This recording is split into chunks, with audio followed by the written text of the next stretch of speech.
Two university friends, Philip Shaw and Dr. aka Enamul Haque, have been debating global issues among them every month since 1993. It was part of their strategy to learn from each other, because they grew up in a different socio-political environment, one in Canada and one in Bangladesh. We agreed to make this debate public through this podcast and videocast. Let us hear from Dr. aka Enamul Haque and Philip Shaw. Hello, everyone. This is Enamul Haque again, and this month we are talking about the corona because this is something that we started in January. 6 months, we have 16 million people affected, and we have 640,000 people died so far. And after several episodes, the corona patient rise is still going up. It's now in South America, it's now in India, and it's now in Africa. So the movement, it has shifted its epicenter from Europe to in America, North America, towards southern region.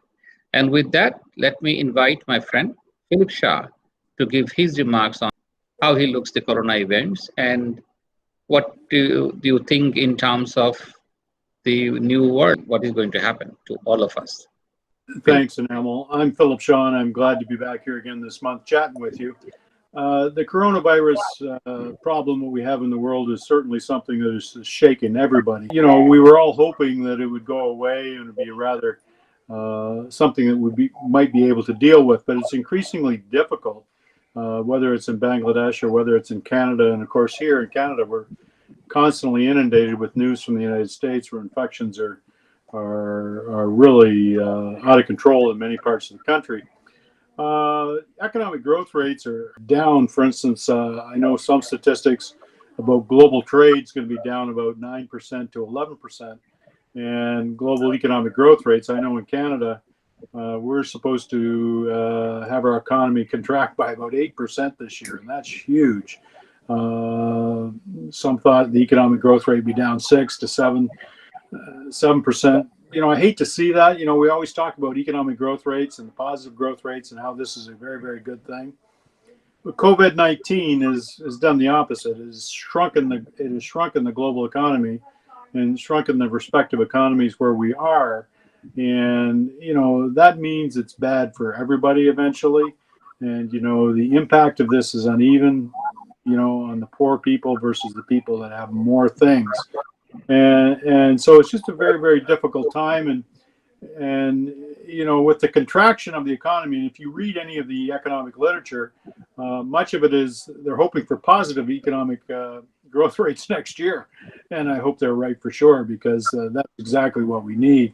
But this turning into a very difficult time in places like the United States, Brazil, Russia, and other places. So I don't know if we're going to get back to those positive economic growth rates. But these negative projections, they certainly aren't a good thing, and something that we weren't counting on, at least at these levels. So how do you feel about it, Enamul? No, I think this is a bad year. Not just corona. Corona started in December. That is true. But we had the globally locust. Remember the African cases of locust that has traveled all the way, damaged agriculture from Western Africa all the way to Middle East, and then came to almost India, the Rajasthan area. So that's in Pakistan and India. That's the first one. The second one, obviously, corona, which has closed the economy, almost like every economy shut down. And the third thing happened recently is a huge flood. Like we right now in Bangladesh, we're experiencing a flood which is similar to 1988, one of the highest flood that we in almost like 30 years, I would say, almost like 30 years. So all this gives you a feeling that what we thought is a short-term solution that we will get out of it very quickly. I don't feel that we are going to get out of this very soon. That is, and although that monsoon and those floods are just making things more difficult in a place like Bangladesh.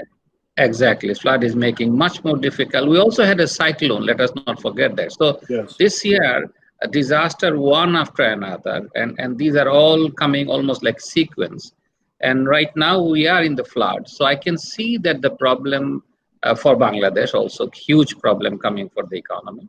And government is struggling how to get out of it. Obviously, economy is shrinking.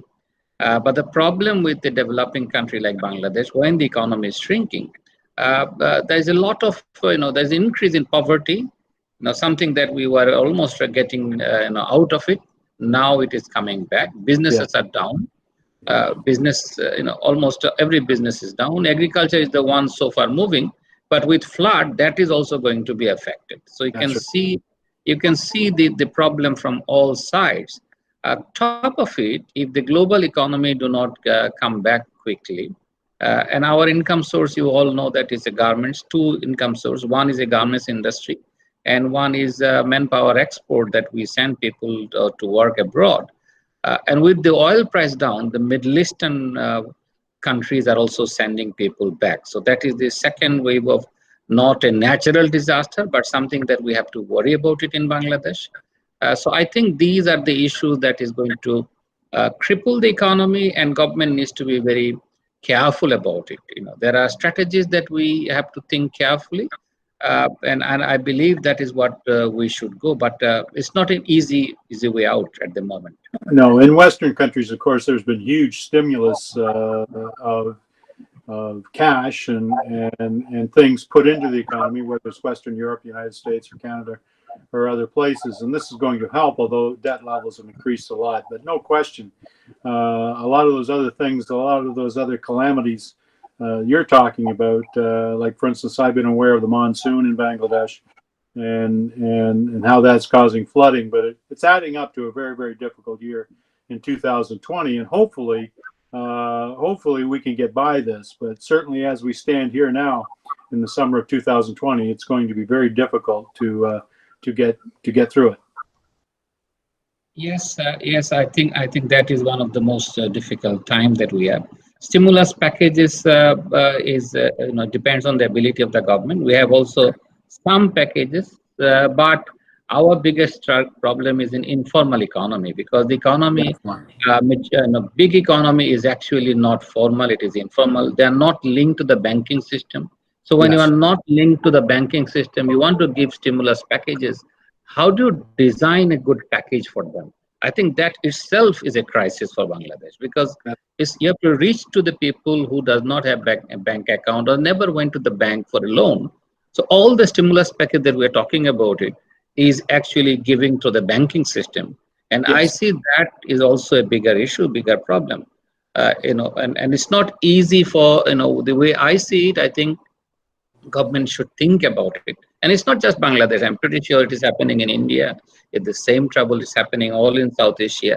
Except that I would say the only ray of hope is Southeast Asia somehow did not suffer much. That is something, a big surprise. Not only from China also recovered very well. Southeast Asia, countries, almost everyone in ASEAN region really did not suffer much. And that is something bigger surprise to me compared to many. Then you have Brazil and the United States and other places where it's just out of control. But there's always unintended consequences from good intentions, and here we are. So hopefully, when we meet next month, we're on the road to recovery. But who knows? Yeah, I hope so. We, by the next month, we sit together. We'll have a completely different topic, and it's a new economy coming up. Thank you. Yeah, Thank you very much. Thanks very much, Enamul.